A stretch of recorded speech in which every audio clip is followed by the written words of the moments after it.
rescue teams to halt their search for the 3 missing workers. Matunjwa says search operations have become extremely dangerous. He says rock engineers have been called in.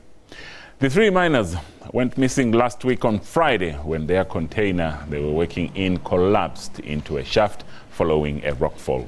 Sound was last detected on Tuesday. Family members keep on praying but are slowly losing hope that the 2 women and 1 man will be found alive. With Lily Mine now battling to cope on its own, the provincial government will assist to get more professional help on board. Mineral Resources Minister Msobenzi Zwane is currently on a visit to the mine. The Electoral Commission says the delay with the work of the Demarcation Board has had an impact in the preparations for local government elections.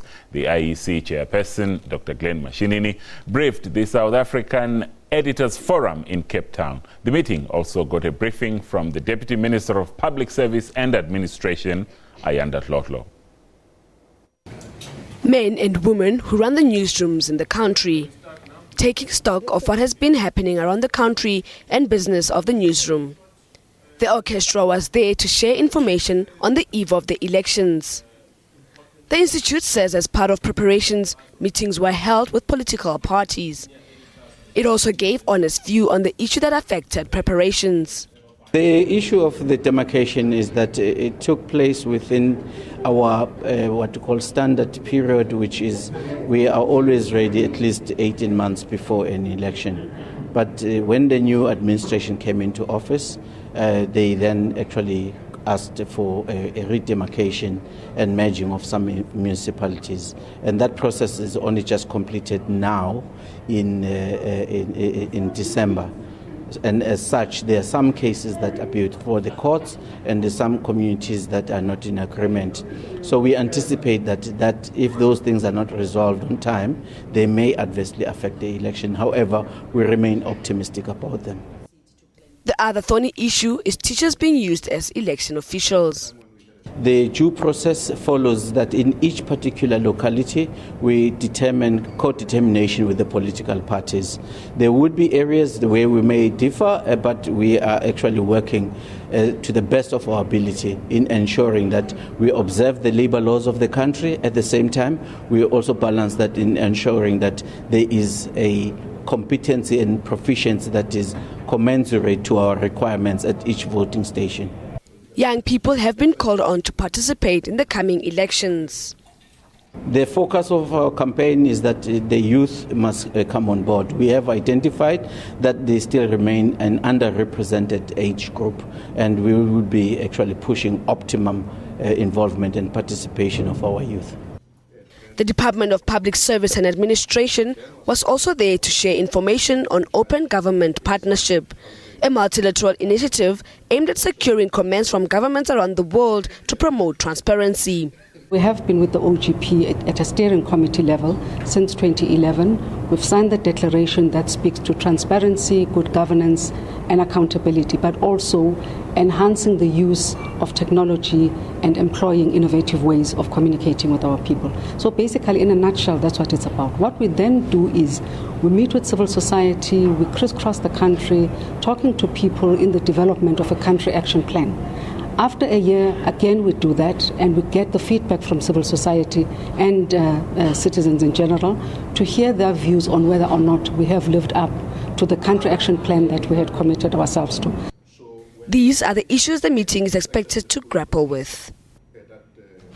The DA's Federal Council meeting in Cape Town is fully backing Member of Parliament Glenis Breytenbach, who has been charged by the National Prosecuting Authority with defeating the ends of justice. DA Executive Federal Chairperson James Self says the council believes that Breytenbach is innocent until proven otherwise, and she will not be suspended. The NPA claims Breytenbach refused to hand over her laptop and subsequently erased all the information. Breytenbach was the head of the Specialized Commercial Crimes Unit at the time. She has confirmed that she has been charged, but says she will react fully at a later stage. Now, hundreds of hostel dwellers have brought traffic in the Durban Central Business District to a standstill after marching to protest against the discontinuation of a housing project. The marchers from Umlazi T-section south of Durban have given the eThekwini Metro 7 days to respond to their grievances. They are demanding that the municipality resumes the construction of family units in hostels, and most of the projects have collapsed, and the municipality claims it was not aware. And now for more on this, we're joined on the line by our reporter in Durban, Mlondi Radebe. Mlondi, thank you so much for joining us. Can you tell us what transpired in the Central Business District today, and what were the main demands from protesters? Thank you very much for your time, Gabriel. The march started from 12 this morning by the hostel dwellers who were demanding that the municipality must make sure that it resumes the housing units, and some of the housing units are falling apart because they were not finished by the builders in the T-section area. The phase 1 was started and completed, and then they started the phase 2, and then while they were in the phase 2 of the project, everything just stopped. And the hostel dwellers, they are worried that most of these hostels, they are now being vandalized. Most of the electronics and some staff pipes and geysers have been removed in those hostels. And they are saying that the municipality must do something about this, because now it also became a hideout for criminals. And what has been the reaction or response from the eThekwini municipality to these demands?